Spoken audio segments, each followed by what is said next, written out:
Welcome back to the College Cinephile. I'm Marsh Gutierrez, and today I'm joined here by Aerik and Coleman, and we're going to be doing a follow-up video on a video last week about the Oscars.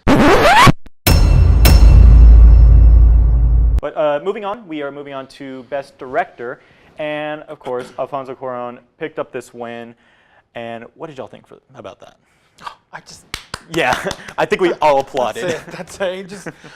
It was either his speech for winning Best Foreign Film or this one. I don't remember which speech it was, but he said he grew up learning from foreign films, and then he said like Jaws and he listed a bunch of films produced in America, and I thought that was such a funny but also very powerful way to put perspective on like his life, I guess, because he's a visionary director that comes from a place that, coming from Mexico, a lot of people in America probably don't realize that, that's also a place very talented artistic people can come from. Yeah. And I think having that speech this night, on that night, was something very powerful that I'm glad he got the opportunity to say. Yeah, and I feel like we kind of took advantage of that. Like, we grew up in a country where these movies come to us and we see them and we're like, okay, this is, we see everything like this. But people in Mexico, they saw this and they were like, okay, this is something revolutionary. We have to take our own take on this. And Alfonso Cuarón is a good example on somebody looking at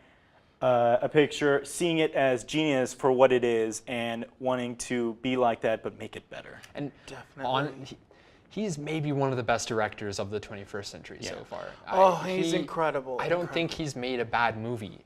At least, I haven't seen his whole filmography, but at least since the 2000s, I think every movie he's made has been just so spot on. Even the ones kind of outside of his, norm now. Like, he directed Harry Potter and the Prisoner of Azkaban.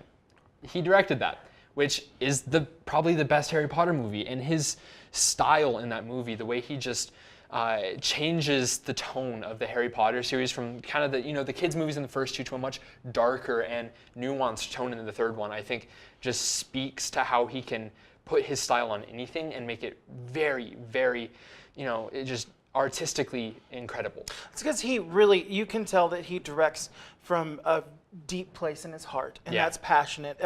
But I will say, in this particular category, I still really, really felt for Bradley Cooper, because I believe he should have not only won this year, but at least been nominated. The man was incredible. I loved Calderon's piece, so don't get me wrong, but I just at least Bradley Cooper got that performance. Yeah, I agree. Okay, but they have to be together. I know there was the interview with Lady Gaga, but they have to be together. Yeah. All right, moving on. The final one we cover, probably the most controversial at this table, and that is the winner for Best Picture, and that is Green Book. Now, what are y'all thoughts on that? My thoughts are that I'd really like to talk about Lady Gaga's speech, which she accepted Best Song. It wasn't the best movie of the year, which I tweeted this after the Oscars, that it's a big moment in, I think, every movie fan's life or film fan's life, that when they realize that the Best Picture winner isn't often the best movie of the year, that's a big moment in all our lives, I think, as film fans. This is a year that I think definitely shows that. Green Book wasn't the best movie of the year, at least in my opinion. I won't, make broad blanket statements. It wasn't even the best movie in the category. So, even all other problems aside, as an award, Best Picture should go to the best movie, and it didn't. So, I'm not too happy with this one. I believe that. I could be wrong. I have yet to be in the larger Hollywood world for a long period of time. But I could almost bank that Green Book did a really good job on its campaign. Marketing. And when it goes on the campaign for Best Picture, which I think it did a really, really good job of doing that, because this year people knew that movie was out there, and they knew that movie had something to say, and so maybe whoever was in charge of marketing for Green Book, they should win an award. The movie probably shouldn't. Yeah. And I think Best Picture as a category, you can either look at Best Picture as maybe it should award the best story told in a year, or maybe it should award the most like technically adept film of the year, right? Or some blend of the two. And if you look at it like that, maybe if it's the best story told in the year, like something like Roma should probably win, right? Much more, I think, nuanced and touching story.